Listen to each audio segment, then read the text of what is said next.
con nombre de podcast. Un programa dirigido por Luis Bermejo. ¿Tú? ¿Me estás escuchando con un teléfono móvil? Quizá con un ordenador, oye, quién sabe. Sea como sea, la forma en la que estés escuchándome, hay algo que tienes entre las manos o enfrente de tu cara, ese ordenador, ese móvil o incluso ese iPad, esa tablet, que forma parte protagonista de lo que va a ser esta entrada.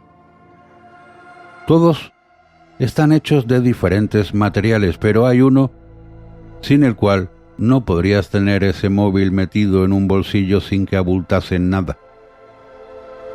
Está claro que sin el coltán, esos móviles no serían como son. Y si no, pues recuerda tiempo atrás cómo eran los teléfonos móviles, tochos, auténticos tochos. ¿Pero qué es? ¿Y para qué sirve este mineral? ¿Qué es el más codiciado por las empresas de tecnología? Tú, coltán, es el auténtico oro negro, nada de petróleo y cosas así. No, ni siquiera diamantes. El mineral más valioso para las empresas de electrónica es el coltán, que está presente en baterías y condensadores de nuestros teléfonos móviles. Incluso podemos encontrar una pequeña cantidad de tantalio, su elemento químico más beneficioso, en el microprocesador y las lentes de las cámaras de estos dispositivos, así como en otros componentes de buena parte de los dispositivos electrónicos que utilizamos todos los días. El coltán es muy útil, pero también muy escaso. Pocos países cuentan con reservas de este mineral y además, algunos de los que lo tienen, especialmente los estados de la región ecuatorial de África, están sumidos en una profunda inestabilidad política y social que, desafortunadamente, se ha visto agravada precisamente por el conflicto derivado de los derechos de explotación del coltán. Pura geopolítica. Voy a contaros la historia de uno de los recursos más ansiados por el hombre. El coltán no es un elemento químico. Por esta razón no lo encontraremos en la tabla periódica de elementos. En realidad es un mineral constituido habitualmente por la mezcla en proporción desigual de otros dos minerales, la columbita y la tantalita. De hecho, su nombre se construye a partir de la unión de las tres primeras letras del nombre de cada uno de estos minerales. Col de columbita y tan de tantalita. La columbita, a su vez, está constituida principalmente por hierro y óxido de niobio, aunque con frecuencia también incorpora una cantidad variable de manganeso.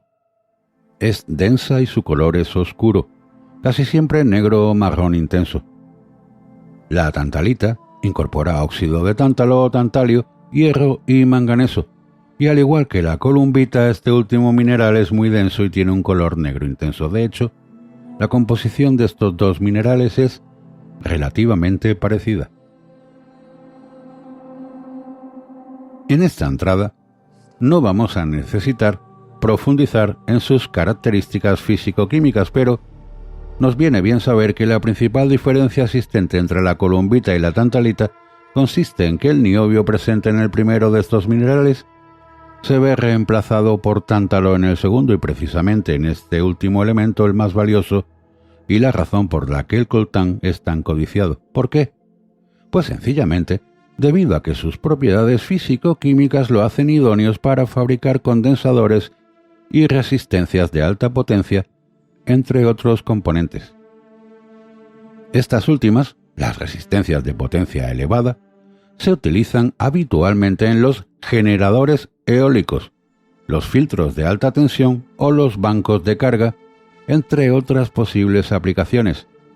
Pero los condensadores que recurren al tantalio están presentes, como os he adelantado un poco antes, en nuestros smartphones, tablets, ordenadores portátiles, televisores y en muchos otros dispositivos electrónicos que aspiran a tener un volumen lo más reducido posible. El óxido de tantalio tiene una propiedad muy interesante. tiende de forma natural a formar capas muy finas de material. Y estas capas pueden ser utilizadas para fabricar el dieléctrico de los condensadores, que no es otra cosa que un componente con una conductividad eléctrica muy baja y que, por tanto, se comporta como un aislante. No es en absoluto necesario que conozcamos en detalle cómo funciona un condensador, pero nos viene bien saber que es un componente eléctrico que es capaz de almacenar energía potencial bajo la forma de un campo eléctrico. La mayor parte de los condensadores tiene una estructura relativamente sencilla. Constan de dos placas de material metálico capaz de conducir la electricidad separadas por un material aislante. Este último es precisamente el dieléctrico del que os he estado hablando. Lo interesante es, por un lado, que esta estructura es la que permite al condensador almacenar carga y, por otra parte, que es posible utilizar un abanico bastante amplio de elementos en la fabricación tanto de los componentes conductores como del dieléctrico.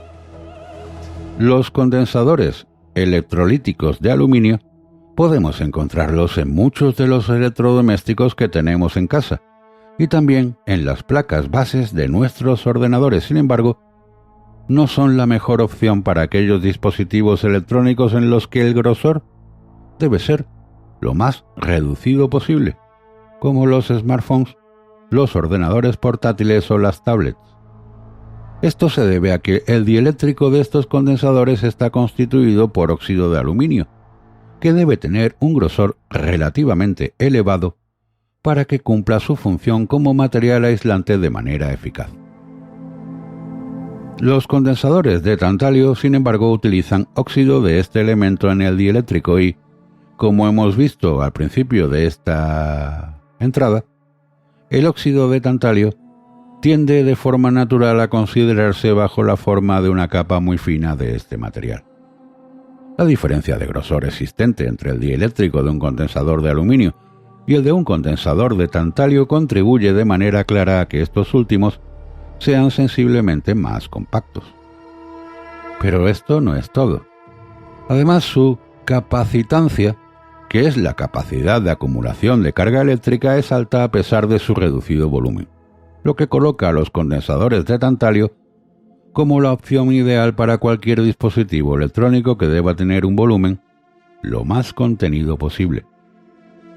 Como podéis ir viendo, una vez que hemos llegado a este punto resulta fácil entender qué ha provocado que los fabricantes de dispositivos de electrónica de consumo estén tan interesados en hacerse con una buena reserva de tantalio y, por lo tanto, de coltán. Sin embargo, este elemento no resulta útil solo en el proceso de fabricación de condensadores y resistencias de alta potencia para componentes electrónicos y sistemas eléctricos. Su dureza, su resistencia a la corrosión, densidad y ductilidad lo hacen muy apetecible también para fabricar las lentes de vidrio de alta refracción de las cámaras de nuestros smartphones, que también deben ser lo más finas y resistentes posible. Interviene en muchas aleaciones utilizadas en las industrias aeronáutica y armamentística, se usa en los reactores de las centrales nucleares, en la fabricación de equipamiento para procesos químicos y un largo etcétera. Incluso gracias a que el tantalio es un elemento inerte desde el punto de vista fisiológico, se emplea en la producción de implantes y material quirúrgico. Como veis, es difícil no dejarse impresionar por el enorme abanico de aplicaciones que tiene este elemento. La lástima es que, como vamos a ver a continuación, pues es bastante escaso.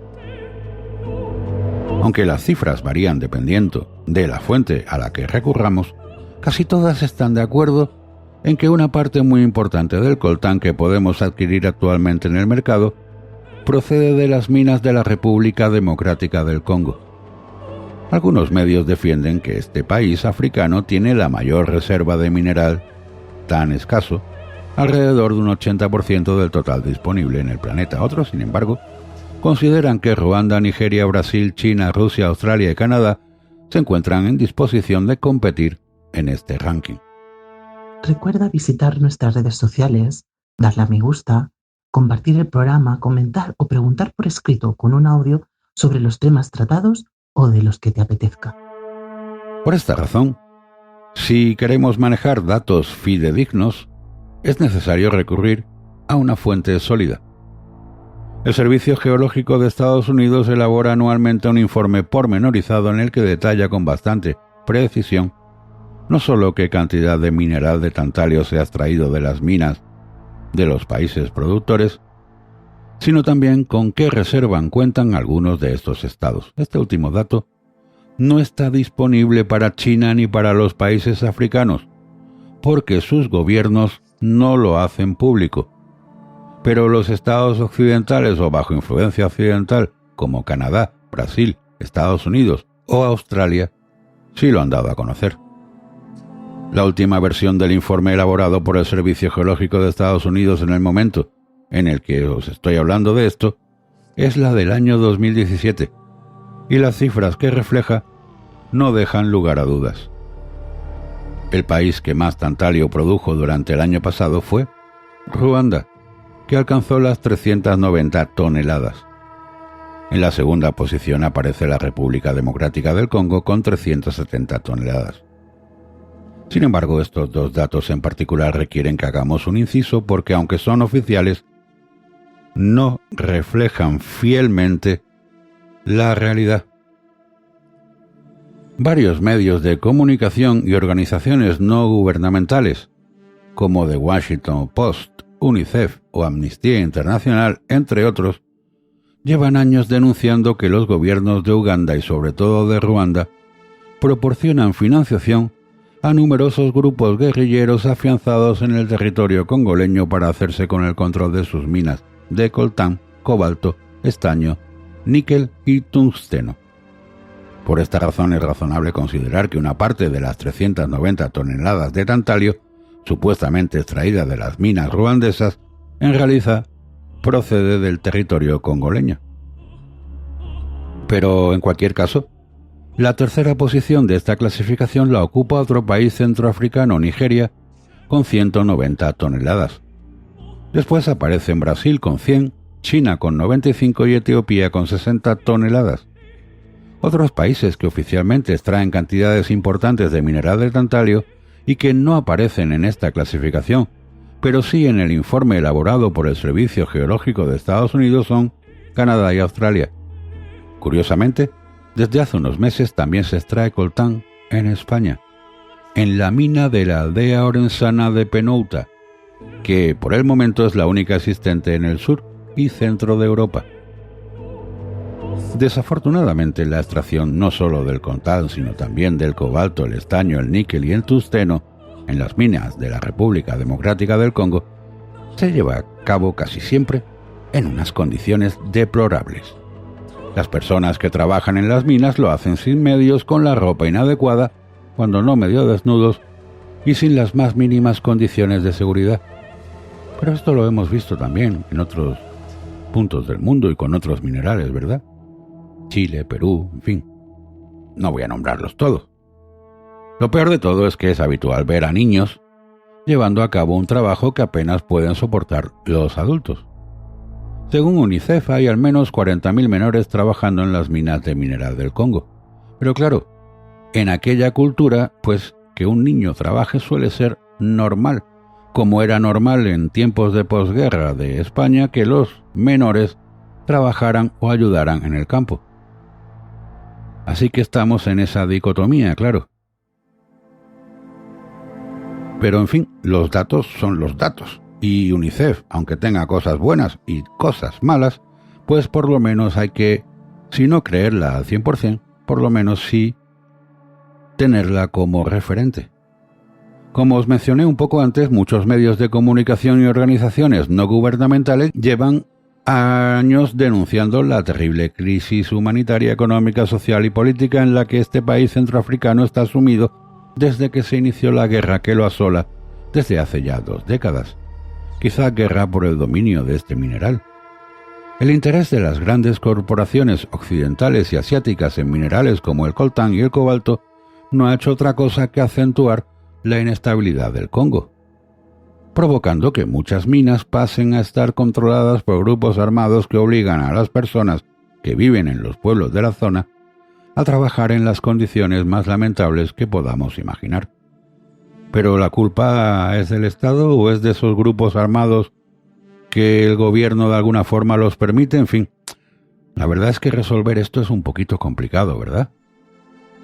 Además de los intereses que pueda haber por terceros países que inducen a que estos grupos armados, pues lo primero estén armados. Y lo segundo, pues que campen allí a sus anchas. En fin. Amnistía Internacional, que la puedes calificar de buena o mala según el punto que se trate, como todas las organizaciones, decidió hace unos meses trasladar esta denuncia hacia arriba para presionar de forma directa a las empresas occidentales y asiáticas que se benefician de la extracción del mineral centroafricano. Algunas de estas compañías no tardaron en reaccionar, aunque aún no está del todo claro si han hecho algo que sea suficiente. Apple, por ejemplo, comunicó a finales del pasado mes de febrero que había decidido comprar el cobalto que usa para fabricar las baterías de sus dispositivos móviles directamente a los mineros, con el objetivo de mantenerse al margen de los conflictos de la zona y no favorecer la extorsión que llevan a cabo los intermediarios. A mí que venga el CEO de Apple a decirme cómo lo hacen pasando por encima de los grupos armados que controlan la zona. Pero bueno, eso es como cuando hablan de estas personas, y os lo he comentado incluso en un editorial, pues ¿cuánto le pagan a los chinos que ponen los tornillos de ese teléfono móvil que llevas en el bolsillo? Esa manzanita mordida. Otras empresas como Samsung o Daimler se han comprometido a rastrear el origen del coltán y el cobalto que utilizan para cerciorarse de que el mineral se extrae de forma lícita y respetando los derechos de los mineros. Bueno, los mineros, no sé, cuando a un minero le pones una escopeta en la boca, ya me contarás qué derechos van a respetarse, pero en fin. Estas dos compañías también han declarado que la trazabilidad de estas dos materias primas es muy compleja debido a lo confusa que resulta la cadena de suministro normal. Aún así, es evidente que la situación no va a mejorar hasta que las compañías que adquieren los minerales se involucren de forma plena para garantizar que el origen de estas materias primas es lícito y que se extraen sin ninguno de los eslabones de la cadena de producción que sea sometido a un trato degradante e inhumano. Pero claro, esto es como aquel famoso episodio de los diamantes de sangre, o todas las injusticias que se producen a lo largo y ancho del mundo, en las explotaciones, en las minas, en las fábricas. A una empresa tecnológica lo que le interesa es vender. Sí, investigan, pero hasta ahora no hay ninguna forma artificial de generar coltán. Por lo tanto, estas empresas se van a tener que enfrentar a si miran para otro lado sobre ese origen porque necesitan el coltán para garantizar su negocio, o se dedican a hacer menos número de móviles y por lo tanto no abastecer a su clientela, o sencillamente vuelven al pasado y volvemos a llevar zapatófanos en los bolsillos. ¿Qué opinas? Esto es lo que hay. Si como a mí te gusta este programa, no dudes en suscribirte a él. Es gratis y ayudarás a su difusión. También puedes ayudar siguiendo a su autor en las redes sociales tales como Twitter e Instagram. También está en Facebook, compartiendo sus programas o recomendándolo a tus amigos. Tampoco dudes en darle a me gusta allá donde lo oigas y dejar tus comentarios o preguntas. Incluso puedes enviarlas en audio.